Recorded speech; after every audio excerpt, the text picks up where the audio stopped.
내 사랑 내 주님께 이 하루를 맡겨요.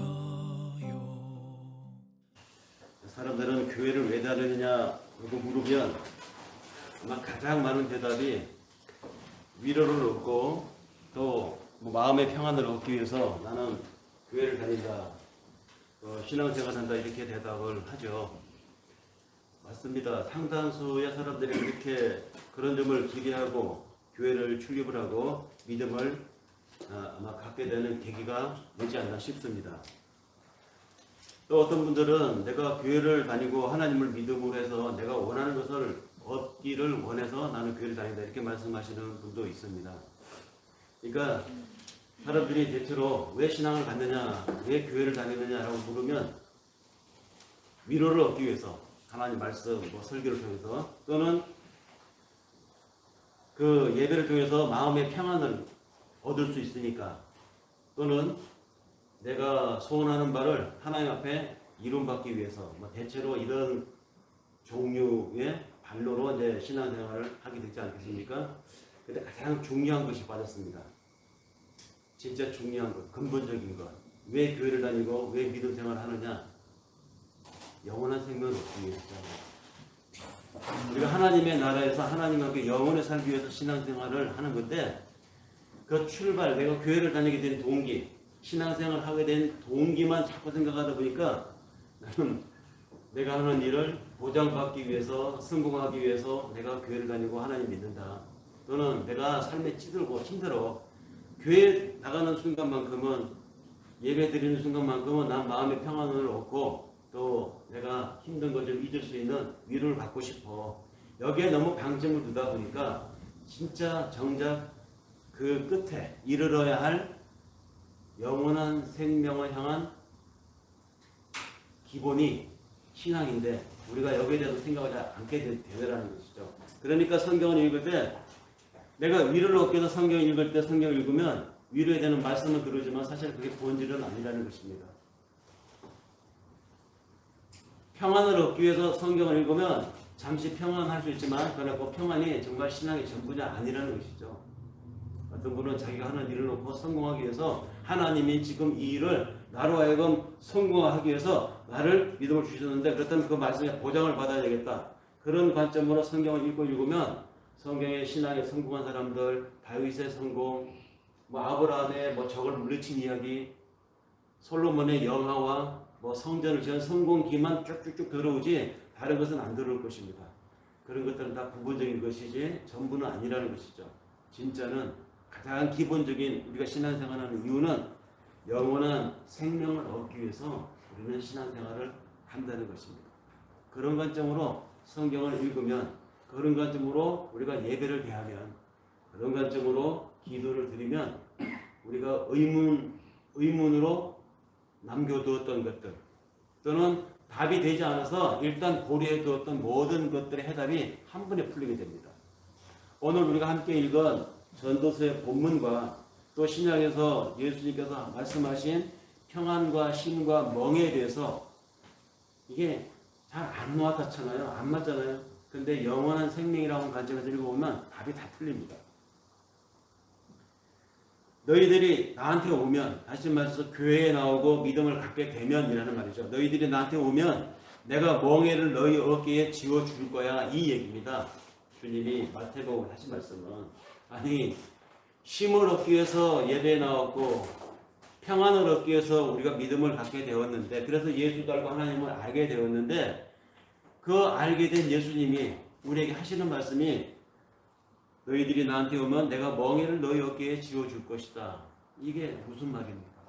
평안하지 않게, 쉼을 얻지 못하게, 오히려 짐을 드러내려고 신앙생활을 하려고 나왔는데, 그런 우리에게 오히려 멍에를 지어주겠다고 합니다. 멍에가 뭡니까? 멍에. 우리가 시골에 가면 소의 코에 이렇게 뚜레를 뚫잖아요.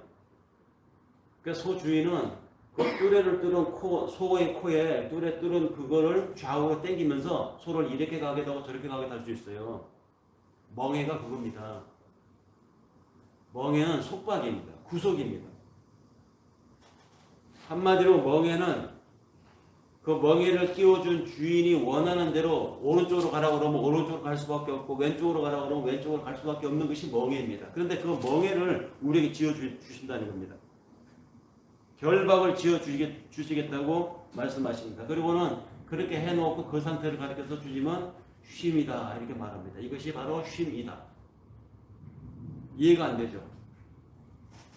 더 이해가 안 되는 건 요한복음 21장에 보면 그 18절에 이런 말씀이 있습니다. 베드로가 예수님 말씀을 이해를 못하니까 그 이해를 못하는 베드로에게 주님이 이런 말씀을 하세요.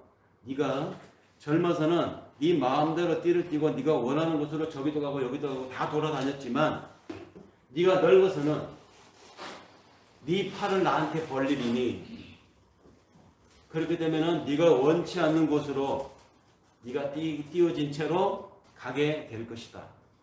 네가 원치 않는 곳으로 내가 너를 데려갈 것이다. 이런 말씀을 하세요.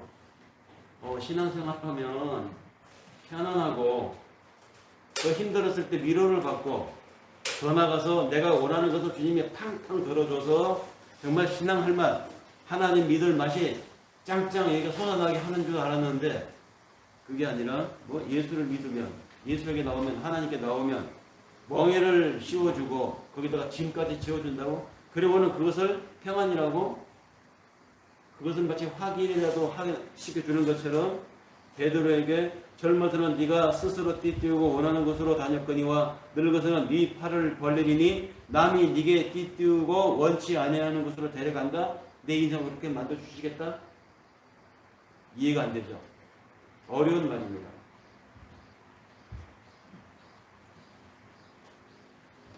함께 읽은 전도서를 기록한 저자가 솔로몬이라고 알고 있습니다. 근데 이 솔로몬이 전도서만 기록한 것이 아니고 사랑의 노래도 기록을 했죠. 자기의 사랑하는 애인을 그리워하며 그를 향한 사랑의 노래를 기록해서 성경에 들어있는 책이 있습니다. 사랑의 노래라고 해서 아가서라고 하죠. 그 아가서에 보면 솔로몬이 자신이 정말 사랑하는 여자가 있는데 술람이 여자입니다. 근데 그 여자에게 솔로몬이 목걸이를 채워줍니다. 이 목걸이는 유대사회에서 정표입니다. 내가 당신하고 결혼을 할 것이다. 이제 당신은 이 목걸이를 나한테 받아서 착용함으로 인해서 당신은 나의 것이요 라고 하는 표시입니다. 그 목걸이를 무엇으로 만드느냐? 10드라크마 10개를 끼워서 만들어줍니다. 이게 유대사회의 결혼 풍습이에요. 예, 복음서에 보면 한 여인이 10드라크마를 가지고 있는 여인이 드라크마를 하나 잃어버려가지고 막 찾는 얘기가 나오죠. 그거 왜 찾겠습니까? 그 드라크마에 하나가 빠지면 불완전한 목걸이가 되지 않습니까? 그러면 이 목걸이를 주인 앞으로 신랑이 될 신랑 될 존재에 대해서 난 당신에게 속박된 사람입니다.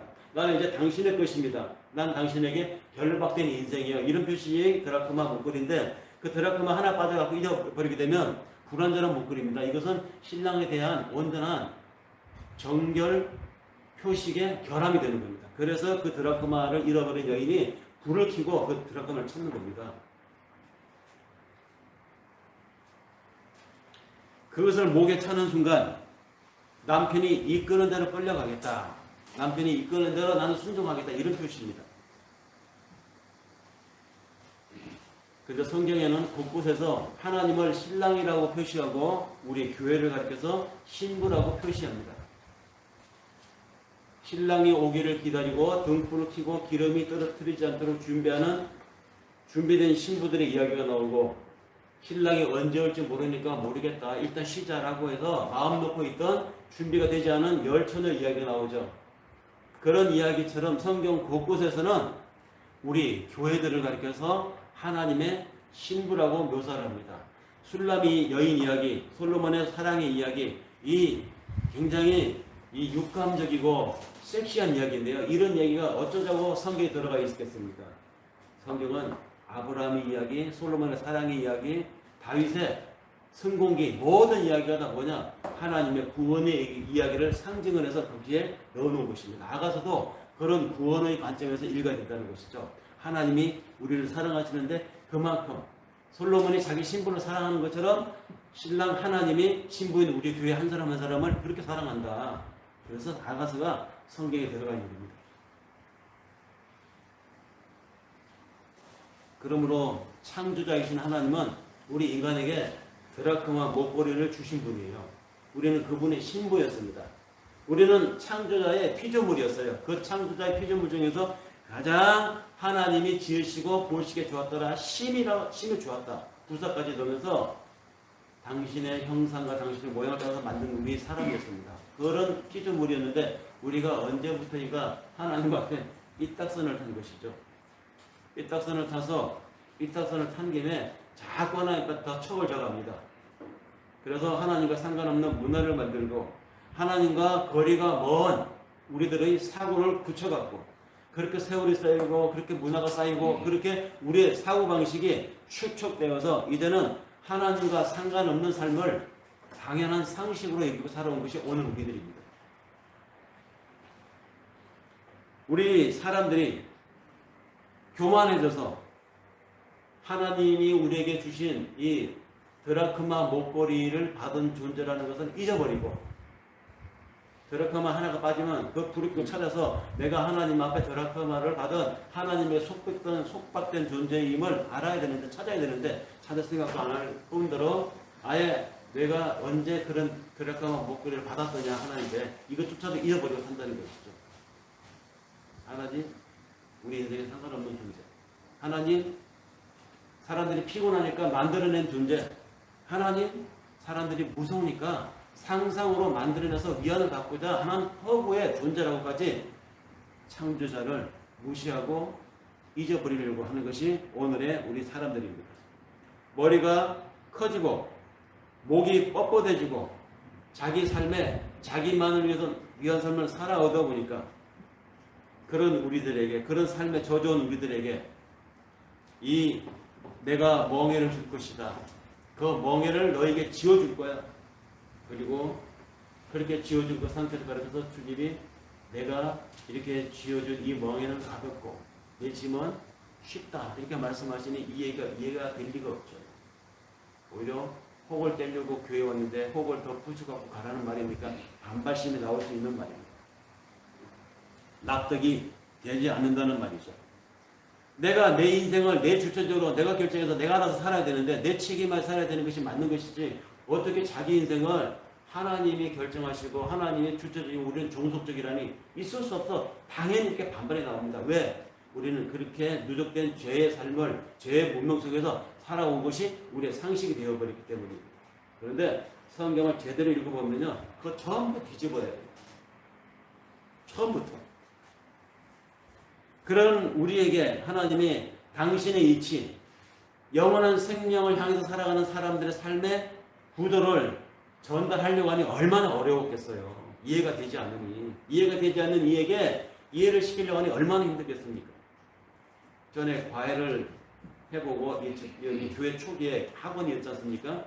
공부를 하러 공부를 시키려고 부모님들 아이들을 보낼 때 아이들을 가르칠 때 저희 경험에 공부를 잘하는 사람이 아이들을 가르치는 것보다 공부를 적당히 좀 했던 사람이 아이를 더 잘 가르쳐요. 왜냐하면 공부를 잘하는 사람은 자기가 잘하기 때문에 못하는 아이가 공부를 가르칠 때 아니 어떻게 이걸 모를 수가 있어. 자기 아는 식으로 공부를 가르치는데 이해를 못하는 겁니다. 아니 이거 몰라? 답답해가지고 야 책 덮어 너 안 되겠어. 이래요. 그러나 공부를 너무 잘하지 않고 좀 적당히 할 줄 아는 아이는 그 아이 눈에 맞춰서 공부를 가르치기 때문에 스텝 바이 스텝 좀 느리지만 쏙쏙 들어가게 가르칩니다. 아 얘가 이걸 모르는구나. 그 아이가 무엇을 모르는지를 모르는 걸 알기 때문에 그 아이에 맞춰서 가르치기 때문에 쏙쏙 들어갑니다. 그러나 잘하는 아이들은 이 아이가 왜 모르는지를 몰라요. 마찬가지입니다. 하나님도 오랜 세월 동안 수천 년 동안 문명과 문화와 자기 사고에 갇혀서 거기에 누적되어 있는 삶을 살아온 우리들에게 어떻게 당신의 영원한 삶에 대한 이야기를 내가 너희들을 그 지옥의 삶에서 천국의 삶을 끌어내겠다고 하는 이 방식을 어떻게 전달할 수 있겠습니까? 정말 어려웠습니다. 오죽하면 하나님이 당신의 아들을 보내서 죽는 그 흉측하고 참혹한 장면을 연출해가면서까지 구원의 이야기를 하셨겠습니까? 정말 어렵습니다. 그런데 우리는 살아가면서 매일매일 삶의 현장 속에서 하나님의 이 쉼과 하나님이 이 멍에를 지는 것이 오히려 더 가볍고 더 쉬운 삶이고 그것이 더 즐거운 삶이고 기뻐할 수 있는 삶이라는 것을 우리로 하나님 느끼게 해주십니다. 믿음이라고 하는 우리의 선 이해, 선 지식, 그걸 가르쳐서 우리는 성령의 이끌림이라고 하죠. 근데 이런 것을 주시는데 하나님이 어떻게 주시느냐? 먼저 끊어내고 주신다는 것입니다. 끊어내고. 자, 이전까지 살아왔던 방식, 이전까지 살아왔던 습관들, 이전까지 너를 위해서 살아왔고, 이제까지 너를 위해서 소망해왔고, 너를 위해서 기도해왔고, 너를 위해서, 너희 가족을 위해서, 너희 민족을 위해서 해왔던 너라고 하는 그 중심에서 스톱하라는 것입니다. 스톱. 그런 삶의 방식을 스톱하고 한번 생각해봐.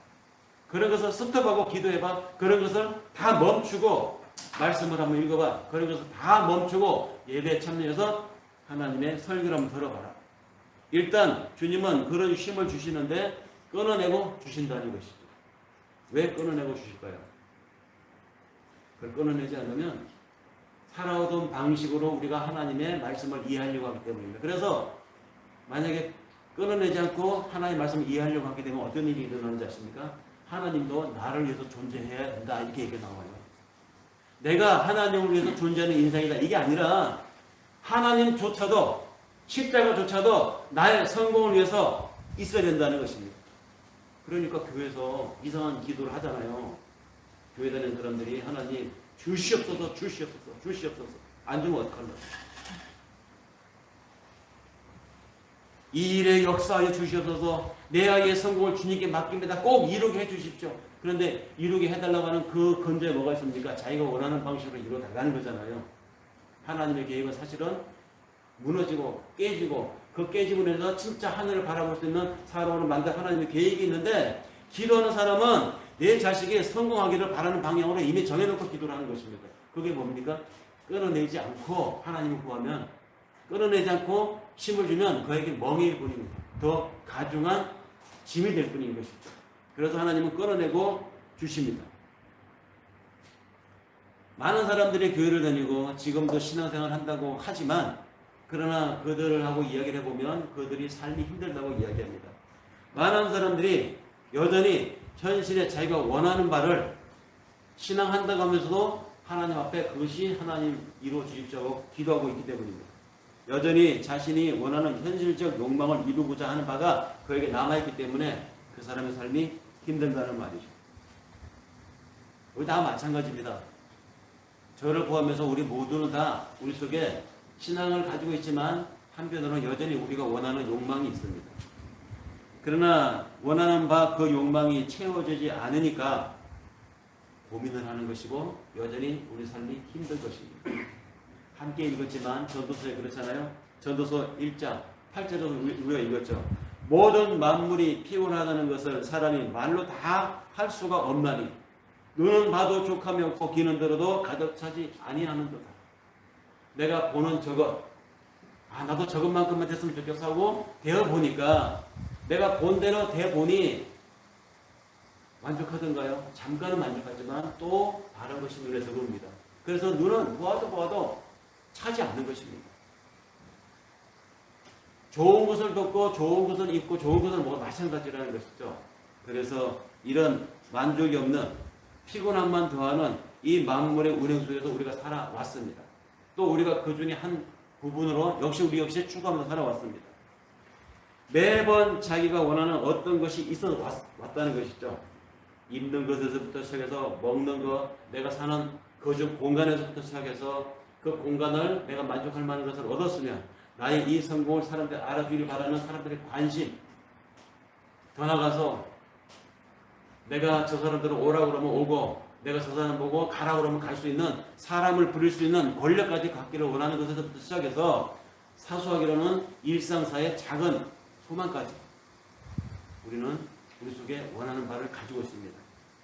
그 원하는 바가 다 있는데 그것이 우리의 원하는 바 성에 차지 않으니까 삶이 피곤하고 인생이 고단한 것입니다. 그래서 신앙생활을 하면서 믿음 생활을 하면서 내가 그래도 하나님 믿는 사람인데 내가 그래도 집사인데 내가 그래도 권사인데 내가 그래도 목사인데 이 정도는 하나님 앞에 해야 체면을 쓰지 하고 내 신앙의 힘으로 하나님을 믿는다고 하는 그 믿음에 저력을 가지고 이런 것은 지향을 하려고 하고 저런 건 가능하면 하지 않으려고 하고 애써 봅니다. 거룩하게 살아보려고 애쓰는 것이죠. 그런데 잘 안 돼요. 왜 안 되냐? 사람이기 때문에 안 되는 것입니다. 우리는 하나님의 형상으로 회복되어가는 과정에 있는 것이지 온전한 하나님 형상으로 된 존재가 아닙니다. 우리는 과도기적인 존재입니다. 여전히 우리 속에 죄가 있고 여전히 우리 속에 아담으로부터 유전되어진 죄를 향한 욕망, 즉 다시 말해서 나를 위해서 살려고 하는 나의 욕망이 여전히 우리 속에 있다는 것이죠. 그래서 우리가 안 돼요. 안 됩니다. 내가 안 되니까 우리가 스스로 하려고 했는데 안 되니까 하나님이 강제로 끊어내시는 것입니다. 우리는 그래서 성령의 역사라고 하죠. 우리가 어떻게 할 수 있겠습니까? 하나님이 해주셔야 합니다. 하나님이 사랑하는 이에게 내가 너를 만민족 중에서 너를 택하였고 너를 구하였고 너를 선택하였다. 그렇게 선택한 하나님 사랑받는 우리를 하나님이 멍에를 지어주시겠다는 것입니다. 그렇게 해서 그 욕망들을 강제로 끊어내게 만들고 강제로 멍에를 내게 한 다음에 어떻게 하시겠는가? 근데 그렇게 하나님으로부터 강제로 차단을 당하고 하나님으로부터 욕망을 강제로 끊어짐을 당했는데 더 피곤하고 더 힘든 삶일 줄 알았는데 웬일입니까? 피곤하지가 않습니다. 고단하지가 않아요. 이게 바로 마법입니다. 우리가 찬송가에서도 그러잖아요. 주를 향해 달려가는 자, 다름질하는 자, 달려가 뛰어가. 그런데 어떻습니까? 고단치 않습니다. 오히려 달려갈수록 뛰어갈수록 더 새 힘을 얻는 것이 생명수 삶을 사는 사람들의 특징입니다. 그렇죠. 내가 내려놓으려고 하면 한없이 힘들고 아깝고 내가 하려고 했는데 해보니까 안 되더라는 말입니다. 근데 하나님이 끊어내버리는 것입니다. 그거 밀어 딱 잊어버리고. 그러니 피곤하지 않은 것입니다. 피곤하지 않은 이유가 있어요. 왜 피곤하지 않는가? 피곤할 거리를 하나님 다 제거해버리기 때문입니다. 우리가 욕망하는 것이 여전히 남아있다면 그 이루어지지 않는 것에 대한 미련으로 계속 삶이 피곤할 텐데 그 욕망할 거리를 하나님 아예 차단시켜버렸다는 것이죠. 그러니까 피곤하지 않다는 것입니다. 바로 이러한 삶이 교회고 이러한 삶을 지향하면서 살아가는 삶이 성도의 삶입니다. 그럼에도 오늘 우리 주변을 돌아보면 여전히 예수의 이름을 부르면서 오늘의 많은 교회들이 무엇을 구하고 있습니까? 여전히 달라고, 여전히 자신이 마음에 원하는 욕망하는 바를 달라고, 그 교회가 더 큰 교회로 짓게 달라고 집단 욕망을 표출하고 있지 않습니까? 고단한 삶을, 피곤한 삶을 더 해달라고 하나님 앞에 강제를 부리고 있지 않습니까? 끊어내는 것이 아니라 하나님 앞에 더 달라고 발버둥을 치고 있지 않습니까? 그러니 교회들이 피곤한 것이고, 그러니 그런 교회에 출석해서 예배를 드리는 사람들의 삶이 고단한 것입니다. 그렇게 강제를 부리고 기도한다고 해서 하나님이 주시지도 않겠지만 더 얻어서 우리를 더 피곤하게 해달라고 하나님께 구하는 겁니다. 생명수 길에 들어선 관점으로 나의 삶을 돌아보면 그 구하는 거 그렇게 얻어서 어떡하려고 가져가겠습니까? 말씀만 드리면 다 알만한 어느 유명한 목사님이 있습니다. 이분이 교통사고를 당했어요. 며칠간 혼수 상태로 빠져 있었다고 합니다. 그러다가 기적적으로 깨어났대요. 깨어나셔서 이분이 그 이후에 설교와 목회 방식이 완전히 달라져 버렸습니다. 나중에 나이 드셔서 이분이 이제 해고록을 쓰시는데 그 해고록에 그때 상황 혼수 상태에 빠졌을 때 이분이 천국 문턱까지 갔었다는 경험을 하셨다는 거 아닙니까? 거기에 보면 이런 말이 있습니다. 죽음이 내 눈앞에 막 닥치는 순간 나의 모든 욕망들, 또 살아오면서 느꼈던 불안들, 또 살면서 부딪혔던 고통들, 그리고 마음 한구석에 여전히 그때까지 남아있었던 어떤 사람에 대한 미움, 그것이 죽음이 자기 코앞에 닥치니까 싹 사라지더라는 것입니다. 왜냐하면 그 죽음 바로 그 너머에 새로운 세상이 열리는 걸 이 목사님이 보셨대요. 전혀 다른 세상. 소위 우리가 말하는 생명수 세상. 새로운 영원한 생명의 세상이 열리는 걸 목사님이 경험을 하셨다는 것입니다. 그것이 자기 눈앞에서 이제 곧 펼쳐질 것이 보이니까 사람에 대한 욕망, 자기는 그만하면 성공한 목회라고 큰 교회를 가지고 있었음에도 불구하고 자기보다 몇 배 더 큰 교회를 하는 다른 동료 목사들에 비해서 항상 열등감이 있었다는 것이죠. 내가 저 사람보다 어학도 더 잘하고 유학도 더 오래 길을 갔다 왔는데 내가 뭐가 못나서 저 사람보다 더 작은 교회를 하고 있다는 말이 열등감. 그래서 교회를 키우려고 하면 꼭 딴지를 거는 어떤 장로들이 있었는데 그 장로가 자기 속을 못 알아주고 그래서 과감하게 추진하지 못했었는데 그 장로에 대한 서운함과 미움 이런저런 복합적인 그런 속마음들이 죽음의 코앞에 다다르니까 싹 다 사라지더라는 거예요. 그거 다 의미가 없더라는 것입니다.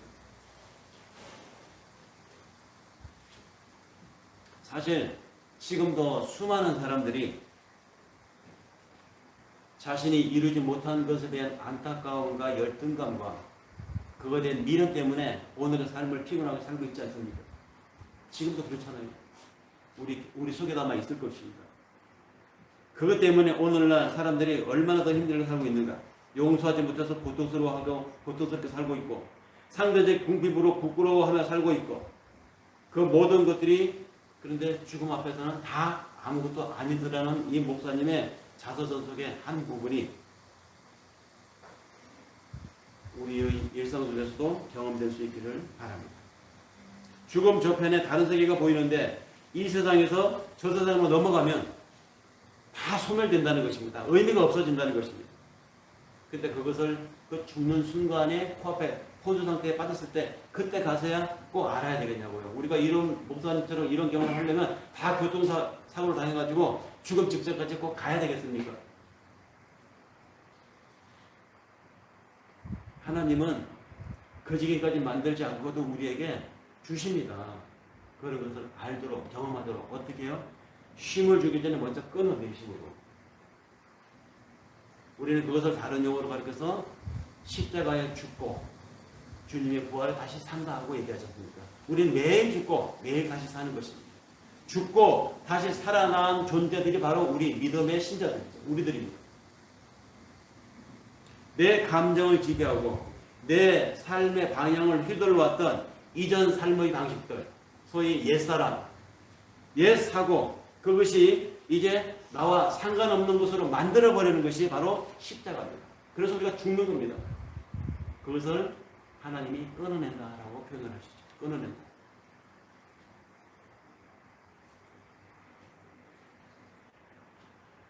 그 과정이 아까 말씀드린 그 목사님의 혼수 상태에 빠진 상태처럼 우리가 죽었다가 다시 살아나는 것입니다. 우리가 그런 존재입니다. 우리가 죽었다가 다시 살아났어요.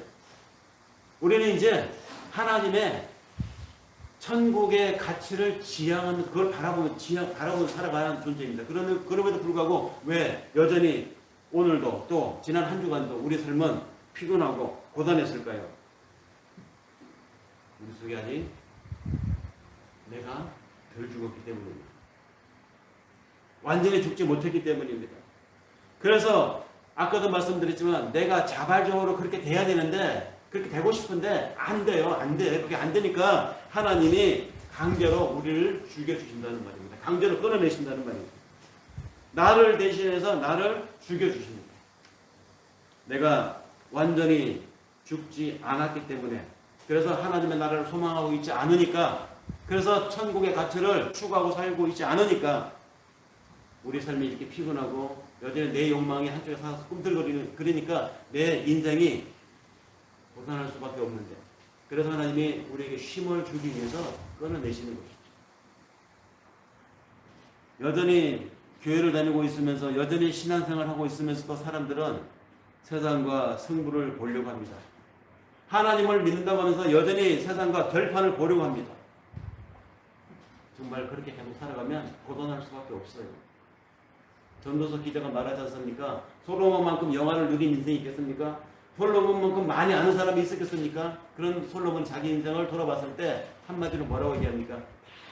쓸데없는 것이더라. 헛것이더라. 바람이 동에서 불고 서로 간들, 강물이 흐르고 흐른들 다 연결이 되어 있고 새로운 곳이 없더라는 것이죠. 다시 말해서 우리가 태어나서 죽는 순간까지 추구하고 욕망하고 살아가는 모든 것들은 손에 쥐어진들 그것이 무슨 의미가 있느냐는 것이죠. 성공하고 또 성공하고 100번을 성공한들 그것은 물질 이 세상의 것에 불과하다는 것입니다. 솔로몬은 그것을 경험했어요. 그래서 그렇게 말한 것입니다. 고단한 것입니다. 그래서 하나님이 우리의 이 현실 삶에서 세상에 대해서 우리를 끊어내시는 것이고 우리에 대해서 세상을 끊어내도록 우리에게 주장하십니다. 그것이 신앙생활입니다. 왜 하나님이 내 원하는 것에 못을 박을 수밖에 없는지를 경험하는 것이 신앙생활이라는 말이죠. 그러니 뭐가 그렇게 안 된다고 안달할 것이 무엇이며 뭐가 부족하다고 하나님을 원망하고 주변 사람을 힘들게 만들 것이 무엇이며 나의 자리에 미치지 못한다고 절망할 것이 우리가 살면서 절망하고 낙담할 것이 무엇이겠습니까? 어차피 다 두고 떠날 것입니다.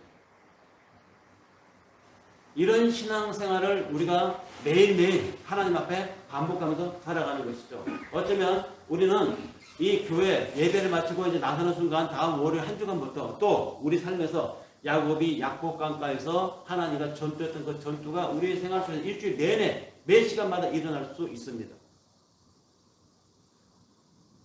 그렇잖아요. 우리가 좀 편안해지고 문제가 있었는데 어떻게 해결이 됐습니다. 이제 좀 됐나 보다 하고 편안해질 것 같으면 스멀스멀 기어나오는 안일함이 우리를 지배합니다. 고민거리, 골칫거리였는데 그것이 해결되고 나니까 하나님 감사합니다 하는 한순간이고 또 스며시 교만이 고개를 들어요. 그러나 그럴 때마다 하나님의 사랑하는 자는 튀어 올라오는 두더지를 망치로 뽕망치로 치는 것처럼 또 치십니다. 끊어내라. 옛날에는 그런 게 있었죠. 지금도 있는지 모르지만 그 오락실인가 앞에 가면 두더지가 머리를 이렇게 들잖아요. 그럼 망치로 막 치지 않습니까?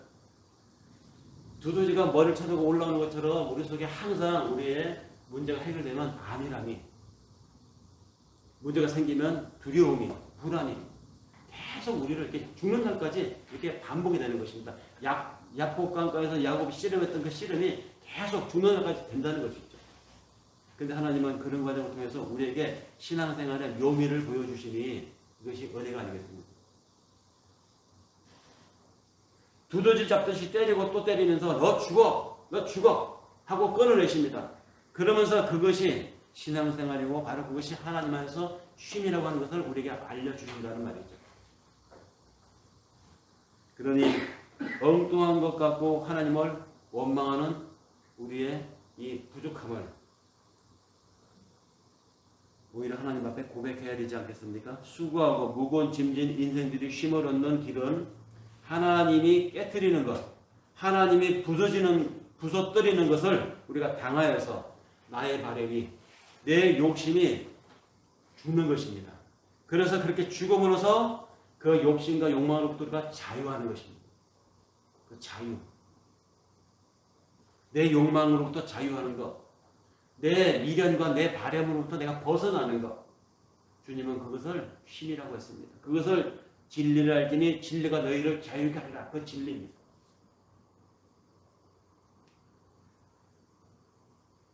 요즘 그 우리나라에 한국인을 귀화를 했다고 하는 유명한 세계적인 배우가 있어요. 여자 배우인데 안젤리나 졸리라고. 이분이 한국인으로 귀화를 했습니다. 지난주에. 귀화를 한 사연을 들어보니까 그분의 아들이, 양아들이 있어요. 어릴 때 입양을 한 아들인데 매덕스라고 연세대학교를 다니고 그 아들과 결혼한 여친이 또 생겼습니다. 연세대학교 다닙니다. 근데 이 두 아들에게 자신이 2천억이 넘는 재산을 물려줬어요. 2천억이 넘는 재산을. 자신은 이제 재산이 필요 없대. 한국인으로 그냥 평범하게 이 한국에서 조용히 살고 싶다는 겁니다. 아들, 며느리 보면서. 근데 더 놀라운 건 그 수천억이 넘는 재산을 증여받은 그 아들이 매덕스라고 하는 이 대학생 아들이 이제 곧 결혼을 할 텐데 자기 신부와 자기는 이 많은 돈이 필요가 없다는 거예요.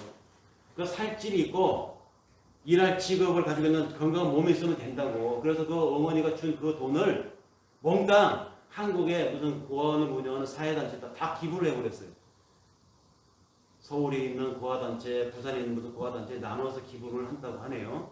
그래서 내가 매덕서 너를 이렇게 픽업해가지고 내 아들을 키웠던 것처럼 그 고아원에서 지금 매덕서 너 같은 선택을 기다리는 수많은 아이들이 잘 자랐으면 좋겠다고 아들의 선택을 박수치면서 응원하는 그 안젤리나 줄리의 마음 쏨소리 보면서 참, 야, 멋있다. 저분이 예수를 믿는지 안 믿는지 모르겠지만 진짜 멋있다. 우리는 종종 저명한 사회 인사들이 자신의 재산을 자식에게 물려주지 않겠다고 유산 물려주지 않게 운동을 펼치면서 기자들을 불러놓고 거기서 기자회견으로 나는 내 재산을 사회에 환원하겠습니다 라고 하는 기자회견 종종 보게 되죠. 그분이 그렇게 기자까지 불러놓고 할 때는 뭡니까? 절대 이 만인 앞에 내가 선언한 거잖아요. 이 결정을 번복하지 않겠다는 사회 약속입니다. 그런 멋있고 선한 사람들, 그런 사람들, 세상 사람들을 보면서 야, 세상 사람들도 저렇게 물질에 대해서 자기가 죽는 거잖아요. 세상 욕심내서 자기를 내려놓는 거잖아요. 사람들도 저럴 텐데 세상 상식을 가지고 살아가는 사람들도 깨인 사람들은 저럴 텐데 우리는 누군가? 우리는 하나님 찾는잖아요. 하나님이 매일 죽고 매일 살아나게 매일 살게 하는 우리인데 우리 신앙생활 하는 우리는 어떤가?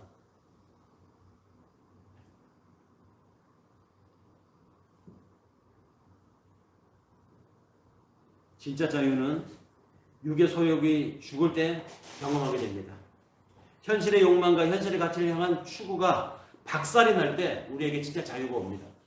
그래서 하나님이 오늘도 당신의 쇠몽둥이를 들고 세상의 가치를 향해서 살아가려고 스물스물 살아나는 내 속에 나의 옛 자아를 깨부시는 겁니다. 아마 내일도 그 쇠몽둥이로 우리를 내리치시겠죠. 그렇게 얻어맞는 가운데서 처절하게 퍼져서 하나님 당신 아니고 내가 의지할 자가 없습니다 하고 하나님의 의만 붙들게 된다는 것입니다. 그렇게 되라고 하나님이 우리의 삶에 간섭을 하셔서 우리를 무너뜨립니다. 자, 이 정도 하면은 우리가 철저하게 하나님의 사람이 될 것 같죠? 근데 그렇게 떠들게 맞고 그렇게 깨지면서도 그래서 그때는 하나님 내가 다시 두 손 들고 하나님 앞에 왔는다 했지만 근데 또 시간이 지나면 또 스멀스멀 또 우리 한쪽에 다른 법이 또 일어납니다. 다른 법. 하나님의 법이 아닌 또 다른 법이 스물스물 일어나요. 이 죄의 질이라고 하는 것이 정말로 지배합니다. 아마 이 죄의 흔드는 것, 죄가 우리를 사로잡고 스물스물 우리를 자꾸 사로잡고 덮으려고 하는 이것은 아마 죽는 날까지 계속될 겁니다.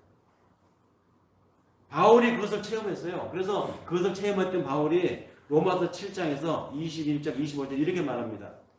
내가 한 법을 깨달았는데 곧 선을 행하기 원하는 나에게 악이 한 개 있는 그것이더라. 내 속에 하나님의 법을 즐거워하는데 내 지체에는 또 한 다른 법이 내 마음의 법과 싸워서 내 지체 속에 있는 죄의 법 안으로 나를 사로잡아서 끌고 가는구나. 나는 곤고한 사람이다. 누가 이 사망의 몸에서 나를 건져낼 수 있으랴. 우리 주 예수 그리스도로 말미암아 하나님께 감사하리로다. 그런즉 내 자신이 마음으로는 하나님의 법을 육신으로는 죄의 법을 섬기고 있느라. 바울도 그런 경험을 했어요. 그래서 이런 고백을 한 겁니다.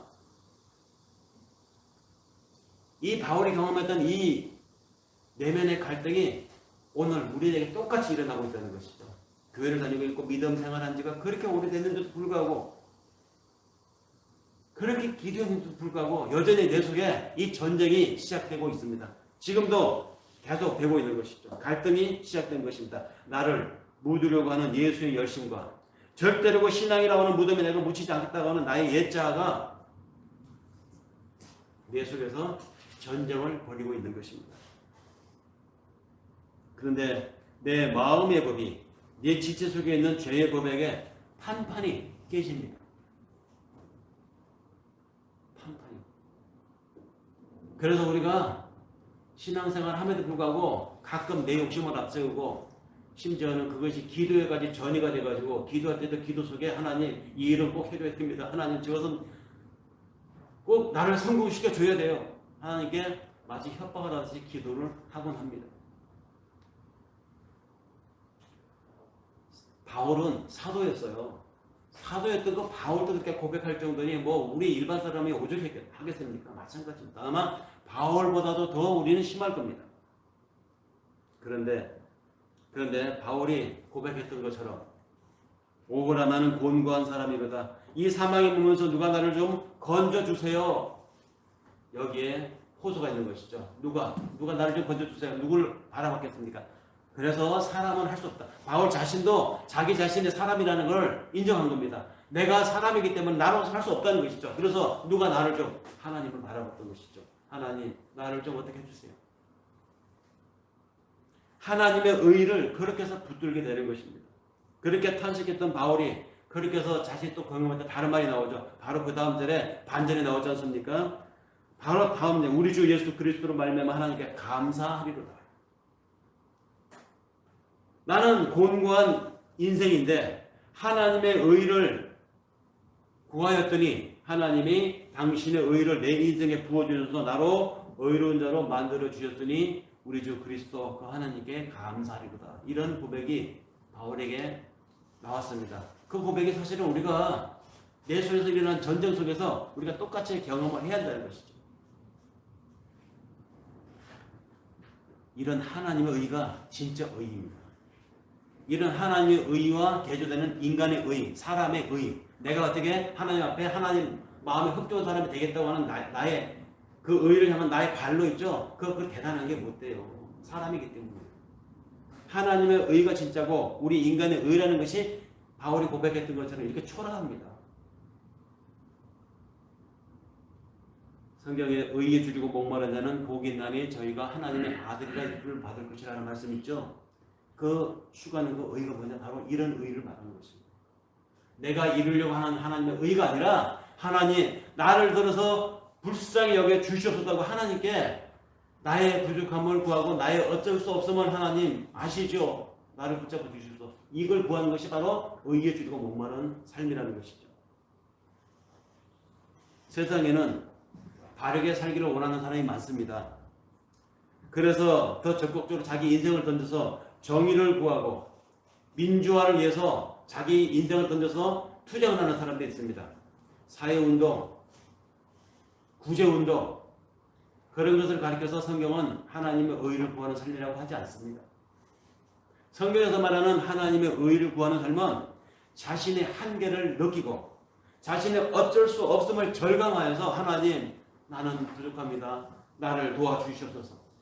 주님과 함께 십자가에 못 박힐 때 양쪽에 강도가 있었죠. 오른쪽에 강도가 뭐라고 그랬습니까? 주님 당신의 나라 임하시거든 나를 기억이나 하여 주시옵소서. 거기서 뭐 더 이상 어떻게 하겠어요? 이제 피가 다 빠져 죽을 텐데 그 사람이 자기가 더 이상 할 수 없는 내가 여기서 내려가기만 살아서 남은 생으로 하나님께 보람있는 삶을 살아서 하나님께 보답할 텐데 그럴 수도 없잖아요. 이제 죽는데 자신의 한계, 자신의 무기력함에 도달했을 때 구하는 겁니다.